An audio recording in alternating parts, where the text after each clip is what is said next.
জান্নাত আল্লাহর পক্ষ থেকে মুমিনদের জন্য এমন একটি নেয়ামত যা কোনো চক্ষু কখনো দেখেনি, কোনো কান কখনো শ্রবণ করেনি, এমনকি কোনো মানুষের পক্ষে কল্পনা করাও সম্ভব হবে না। সোজা কথায় জান্নাতের তুলনা কেবল জান্নাত, দুনিয়ার কোনো কিছুর সাথে তার তুলনা হয় না।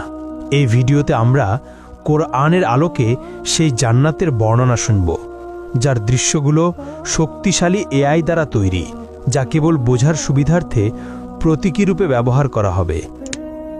ভয়াবহ হাসরের ময়দানে যখন মানুষের জীবনের প্রতিটি কর্মের হিসাব নেওয়া হবে, তখন কারো ভাগ্যে জান্নাত নির্ধারিত হবে, আবার কারো ভাগ্যে জাহান্নাম।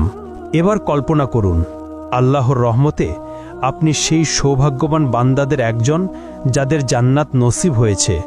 আপনি দাঁড়িয়ে আছেন জান্নাতের দরজায়।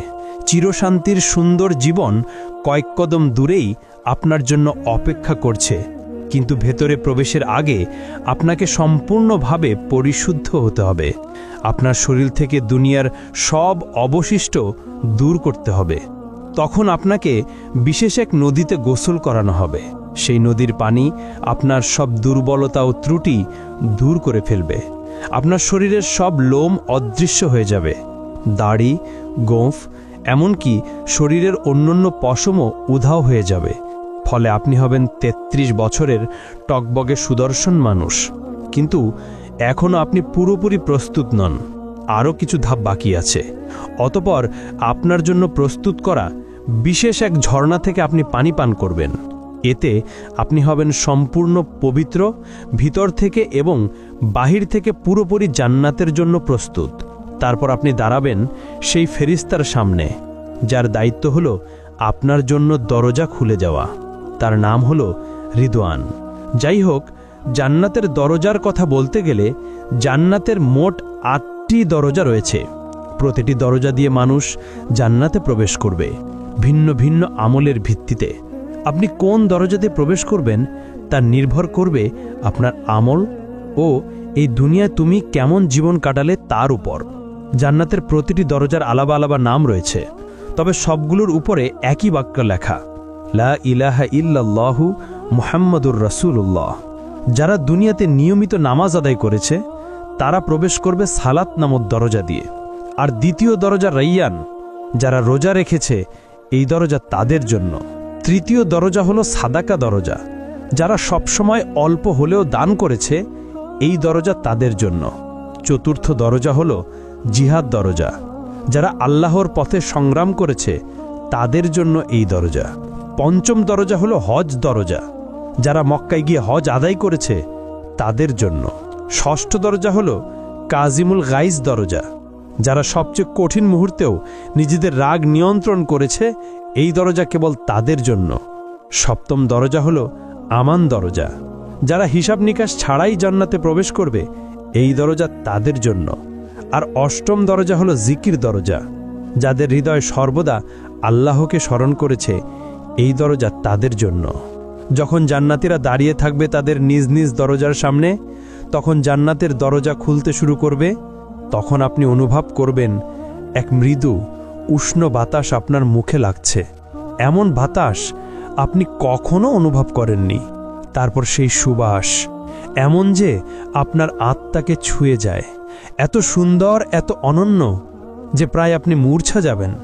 দুনিয়ার সবচেয়ে উৎকৃষ্ট সুগন্ধিও তার সাথে তুলনা করা যায় না। সব ব্যথা, অনুশোচনা আর দুঃখ আপনার ভেতর থেকে মুছে ফেলা হবে। বাকি থাকবে কেবল সুন্দরতম অনুভূতি, যাতে আপনি জান্নাতের নিয়ামত পূর্ণভাবে উপভোগ করতে পারেন।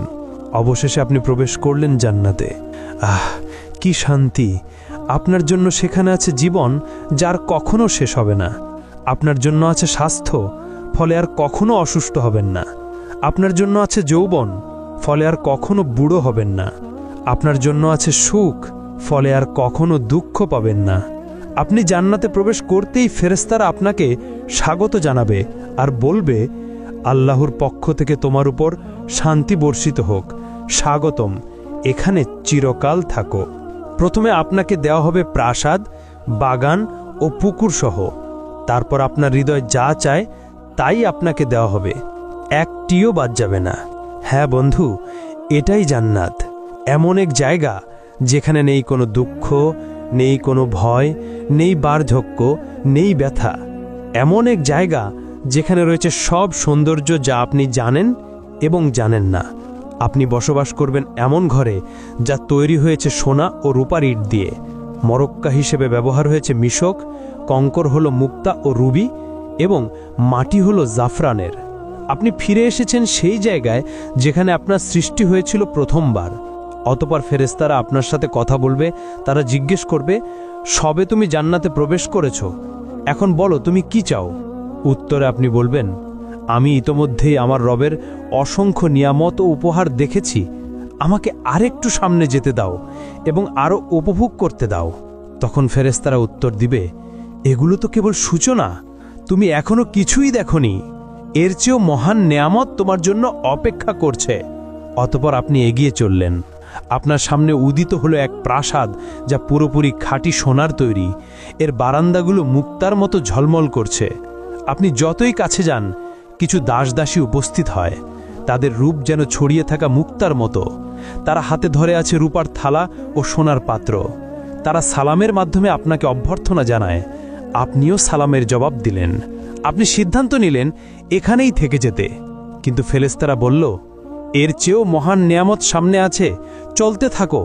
ফলে অবাক হয়ে আপনি আবার হাঁটতে লাগলেন। এবার আপনি দেখলেন আরেকটি প্রাসাদ যা লালচে রুবি দিয়ে গড়া, এত পরিষ্কার আর উজ্জ্বল যে বাহির থেকে ভিতরের অংশ দেখা যায়। তারপর আপনি তার ভেতরে প্রবেশ করলেন। ভেতরে আছে ৭০,০০০ কক্ষ, অপূর্ব সৌন্দর্য ভরা, যাতে আপনার আত্মা ও দেহ আনন্দে আপ্লুত হয়ে উঠল। প্রতিটি কক্ষে সাজানো আছে খাবারের থালা, ফল, মাংস, পানীয়, সবই আপনার রবের পক্ষ থেকে অসাধারণভাবে প্রস্তুত।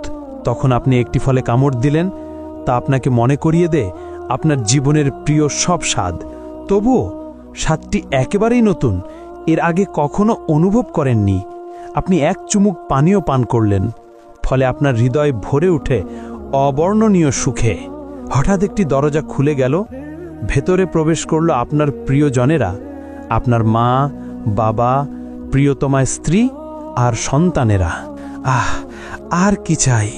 আনন্দে আপনার নিঃশ্বাস আটকে যাওয়ার মতো অবস্থা। যেসব মুমিনদের সাথে আপনি পৃথিবীতে চলাফেরা করতেন, তারাও এখন আপনার পাশে। তাদের দেহ ঝলমল করছে আর মুখে সুন্দর হাসি। চতুর্দিকে প্রাসাদ, বৃক্ষ, নদী আর নিয়ামত, সবকিছু কেবল আপনার জন্যই সাজানো, এক সীমাহীন জগৎ যার কোনো সীমানা নেই। অতঃপর ফেরেশতারা আপনাকে পোশাক পরাবে, জান্নাতের জন্য বানানো বিশেষ পোশাক, সবুজ রঙের, সিল্কের মতো হালকা কিন্তু সমৃদ্ধ কারুকার্যময় ব্রোকেডের মতো ভারী। সেই পোশাকে আছে ৭০টি স্তর, প্রতিটি স্তর ভিন্ন রঙে সজ্জিত। পুরো পরিবেশ যেন এক উৎসব, যা শুধু আপনাকে স্বাগত জানানোর জন্য। শান্ত, প্রশান্ত, অসংখ্য দাসদাসী পাশে প্রস্তুত, যে কোনো মুহূর্তে সেবা দেওয়ার জন্য। আপনি বিস্ময়ে ভাবলেন, এখন আমি কি করব, কোথায় যাব? তখন এক আয়োজন শুরু হলো। একটি মেষ আনা হলো এমন এক জায়গায় যা জান্নাতবাসী ও জাহান্নামবাসী উভয়ই দেখতে পায়। কিন্তু এই মেষ সাধারণ প্রাণী নয়, এর নাম মৃত্যু। এরপর যা ঘটে তা আপনার হৃদয়কে চিরস্থায়ী শান্তির আরও কাছাকাছি নিয়ে যায়। একটি ঘোষণা শোনা যায়, হে জান্নাতবাসীগণ, তোমরা জানো এটি কে? তখন জান্নাতবাসীরা মাথা তোলে এবং বলে, হ্যাঁ, এটি মৃত্যু। অতঃপর আবার ঘোষণা হয়, হে জাহান্নামবাসীগণ, তোমরা জানো এটি কে? তখন জাহান্নামবাসীরাও মাথা তোলে এবং বলে, হ্যাঁ, এটি মৃত্যু। এরপর একজন ফেরেশতা সেই মেষকে কোরবানি করল, ফলে মৃত্যুর মৃত্যু হলো এবং ঘোষণা দেওয়া হলো, হে জান্নাতবাসীগণ, তোমরা এখনো চিরকাল বাঁচবে, তোমাদের আর মৃত্যু নেই। হে জাহান্নামবাসীগণ, তোমরাও চিরকাল থাকবে, তোমাদের জন্য আর মৃত্যু নেই। হ্যাঁ বন্ধু, এখন আর মৃত্যু নেই। আপনি আর কখনো অসুস্থ হবেন না। আপনি চিরকাল বাঁচবেন। আপনার আর মৃত্যু নেই। জান্নাতবাসীদের জন্য এটাই হলো চিরন্তন আনন্দ, শান্তি ও নিয়ামতের সময়। যদি আপনি এই জীবনে বিবাহিত হন এবং উভয়ই জান্নাতে প্রবেশ করেন, তাহলে আপনাদের বন্ধন আবার ফিরিয়ে দেওয়া হবে, কিন্তু এবার আর কখনো আলাদা হতে হবে না। যেই স্বামী বা স্ত্রী জান্নাতে উচ্চ মর্যাদা পাবে, অন্যজনকেও সেই স্তরে তুলে দেওয়া হবে। সেখানে থাকবে না কোনো ঝগড়া, না হৃদয় ভাঙা, না বিশ্বাসঘাতকতা। থাকবে শুধু খাঁটি ভালোবাসা, যা প্রতি মুহূর্তে আরও গভীর হবে। স্ত্রী ও স্বামী সময়ের সাথে আরও সুন্দর হয়ে উঠবে। একজন বাইরে থেকে ফিরে এলে অন্যজন তাকে দেখবে আগের চেয়েও সুন্দর রূপে, এবং উভয়ই একই কথা বলবে, তুমি আগের চেয়ে আরও সুন্দর লাগছো। নারীরা এতটাই সুন্দর হবে যে তারা দুনিয়ার সবচেয়ে অপূর্ব নারীদেরও ছাড়িয়ে যাবে তাদের স্বামীদের জন্য। কিন্তু যদি আপনি বিবাহিত না হন বা স্বামীর সাথে কখনো শান্তি না পান, তাহলে আল্লাহ আপনাকে দিবেন তার থেকেও উত্তম সঙ্গী, যিনি শুধু আপনার জন্য সৃষ্ট, এতটাই সুন্দর যা আপনি কখনো কল্পনাও করেননি। আপনি যখন তার চোখের দিকে তাকাবেন, আপনার হৃদয় মনে করবে এই মুহূর্তের জন্যেই সে সৃষ্ট। আপনি তার হাত ধরবেন এবং একসাথে হাঁটবেন চিরন্তন জীবনে স্বামী স্ত্রী হয়ে। জান্নাতে মানুষ উঠতে পারবে, অসীম উপত্যকা, বৃক্ষ ও পাহাড়ে হেঁটে বেড়াতে পারবে, অথবা মুহূর্তেই এক জায়গা থেকে আরেক জায়গায় টেলিপোর্ট করতে পারবে। মানুষ জান্নাতে চিন্তার গতিতে চলাফেরা করবে, যেমনটা বর্তমানে আত্মা করে। কারণ আত্মা যখন দেহের কারাগার থেকে মুক্ত হয়, সে তখন স্বাধীনভাবে চলে বেড়ায়, স্বপ্নের মতো। আপনি দুনিয়াতে চোখ বন্ধ করলে হয়তো লন্ডন দেখেন, পরের মুহূর্তেই টোকিও বা ইস্তানবুলে পৌঁছে যান, কিন্তু জান্নাতে এই স্বপ্নের মতো অভিজ্ঞতাই হবে বাস্তব। হ্যাঁ, জান্নাতবাসীরা পাখির মতো উড়বে। তারা বাগান, পাহাড় ও প্রাসাদ ভ্রমণ করবে, যা কোনো চোখ আগে দেখেনি। তারা বন্ধুদের সাথে মিলিত হবে, খাবে, দাবে, গভীর আলাপচারিতা উপভোগ করবে, যা দুনিয়ার আনন্দদায়ক আলাপের চেয়েও উত্তম হবে। তারা ভোজ আয়োজন করবে, নবীদের সাথে বসবে, সরাসরি সাহাবীদের কাছ থেকে তাদের কাহিনী শুনবে, আউলিয়ার সাথে সাক্ষাৎ করবে এবং উষ্ণ আনন্দঘন কথোপকথনে অংশ নেবে, যা দেবে অফুরন্ত আনন্দ। আর দুনিয়ার সবচেয়ে বড় সমস্যা একাকিত্ব চিরতরে শেষ হয়ে যাবে। সেখানে আর কেউ একা বোধ করবে না। দুনিয়ার অচেনা মানুষ, গরিব, অসুস্থ, বন্দী, সমাজের তাড়ানো মানুষরা সেদিন তারও ফিরে তাকাবে সব কষ্টের দিকে এবং বলবে, এই কষ্ট তো কিছুই ছিল না। আমার রব আমাকে এমন সৌন্দর্য, বন্ধু আর নেয়ামত দিয়েছেন নিজের সান্নিধ্য থেকে। যদি আমি এর চেয়েও ভয়াবহ কষ্ট ভুগতাম, তবুও আমি সন্তুষ্ট থাকতাম। জান্নাতবাসীরা জান্নাতে কি খাবে এবং কি পান করবে? যখন মানুষরা প্রথম জান্নাতে প্রবেশ করবে, তখন তাদের প্রথম খাবার হবে এক তিমির কলিজা। হাদিসের ভাষ্যমতে এটি সেই তিমির কলিজা যেই তিমি দুনিয়াতে হজরত ইউনুস আলাইহিস সালামকে গিলে নিয়েছিল। আসলে জান্নাতে কোনো খাবারের প্রয়োজন হবে না। সেখানে খাওয়া দাওয়া হবে কেবল আনন্দের জন্য। বিশেষ করে পাখির মাংস এবং ফলমূলের মধ্যে ডালিম, আঙুর, চেরি, কলা এবং খেজুর থাকবে। আর পানীয় হিসেবে থাকবে সোনার পেয়ালায় দুধ, মধু, বিশুদ্ধ পানি, কাফুর ও তাসনিম। জান্নাতবাসীরা এই নিয়ামতগুলো চিরকাল ভোগ করবে, কিন্তু কখনো ক্ষুধা বা তৃষ্ণা অনুভব করবে না। জান্নাতের মূলত 7টি স্তর রয়েছে। ইবনে আব্বাস রাদিয়াল্লাহু আনহু থেকে বর্ণিত একটি রেওয়ায়েতে আমরা এটাই জানতে পারি। প্রথম স্তর জান্নাতুল ফিরদাউস। এটি জান্নাতের সর্বোচ্চ স্তর। এটি জান্নাতের কেন্দ্রস্থলে অবস্থিত এবং সবচেয়ে মূল্যবান অংশ। এটি সরাসরি আল্লাহ আরশের নিচে। হাদিসের ভাষ্য মতে জান্নাতুল ফিরদাউসে 4টি বিভাগ রয়েছে। 2টি বিভাগে সব কিছু সোনার তৈরি আর 2টি বিভাগে সব কিছু রূপার তৈরি। কে কে এই ফিরদাউসে প্রবেশ করবে? যারা নামাজে বিনয়া প্রদর্শন করে, যারা নিরর্থক ও অযথা কাজ থেকে বিরত থাকে, যারা জাকাত দেয়, যারা নিজেদের পবিত্রতা রক্ষা করে, যারা আমানত ও ওয়াদা পূর্ণ করে, যারা নিয়মিত নামাজ আদায় করে অবহেলা ছাড়া, তারাই পাবে এই জান্নাতুল ফিরদাউস। আর দ্বিতীয় স্তর হল জান্নাতে আদান। এটি নবী রাসূল, সত্যবাদী, শহীদ ও সৎ মুমিনদের জন্য। এখানে থাকবে কল্পনার অতীত সৌন্দর্য।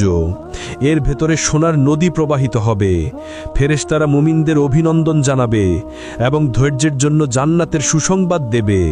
তৃতীয় স্তর হল জান্নাতুন নাঈম।